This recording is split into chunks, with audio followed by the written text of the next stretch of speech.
90,000 people are on a waiting list to get a kidney transplant, and 11 of them die every single day while they wait. The solution some may find unusual: pigs. Porcine kidney xenotransplantation represents a turning point by eliminating the organ shortage and offers a solution that is far better than dialysis. Scientists can use the CRISPR system to edit DNA. So scientists will create a guide RNA and then insert that along with the Cas9 enzyme into the cell's genome. The guide RNA will attach to the DNA target sequence that it is coded for, and then the Cas9 enzyme will cut that target sequence off. Then scientists can use the cell's own machinery to edit the cell's genome. So what are we actually doing with CRISPR?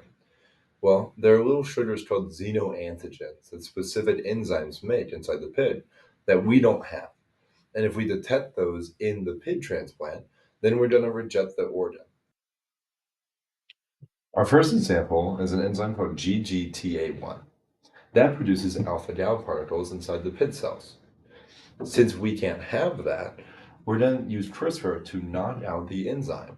That way we won't have any alpha gal in the kidney transplant. Our next example is a little different, but in essence, it's the same thing. Both humans and pigs have NEU5AC, but pigs have a little thing called CMAH. CMAH transforms this protein into this protein, NEU5DC. Since pigs have this and we don't, we have to get rid of it for the transplant. So we knock out CMAH and then we're done. Another way that scientists mitigate cross-species viral transmission in xenotransplantation is through inactivating the PERVs found in the pig's genome. PERVs are porcine endogenous retroviruses. Porcine refers to it being from a pig. Endogenous means inside the gene, so these viruses are transmitted vertically and are inherited genetically. Retro refers to how the virus replicates. They use a different method than normal for viral replication. So they will transcribe their RNA and then using a reverse transcriptase convert that into a DNA, and then they will integrate that DNA into the host DNA. And virus refers to it being an infectious agent. This is how scientists inactivate the PERV sequences in the pig genome. So first, scientists will locate the PERV sequence inside the nucleus of a pig cell. And then, using the CRISPR system mentioned previously, scientists will inactivate that PERV sequence found in the nucleus. Then they will place that DNA into the nucleus of an egg cell using somatic cell nuclear transfer. They will place that egg into a surrogate mother who then births newborn pigs with the inactivated PERVs that can be used in xenotransplantation. The most risky form of PERV that can be transmitted to humans is PERV AC, which is a result of recombination between the PERV A virus and the PERV C virus.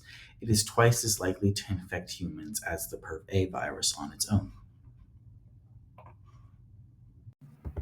Another way that scientists use CRISPR to edit pig genes is through adding human genes that make pig tissues less foreign. Imagine if we could solve the organ shortage problem by safely transplanting pig organs into humans. The main problem tends to be in our immune systems because it detects a problem, like a foreign object, and then it tries to destroy it. Some scientists are adding human genes to the pigs in order to combat this problem and blend our biology safely. Specifically, CD59 acts as a shield and blocks the central membrane attack complex. That's a part of our immune system that can actually destroy cells. And with CD59, pig cells get much harder for immune systems to kill. Another key change is adding human thrombomodulin to help with blood clotting and inflammation because pig thrombomodulin doesn't mix well with human blood. But human thrombomodulin actually restores the balance and reduces the rejection rates.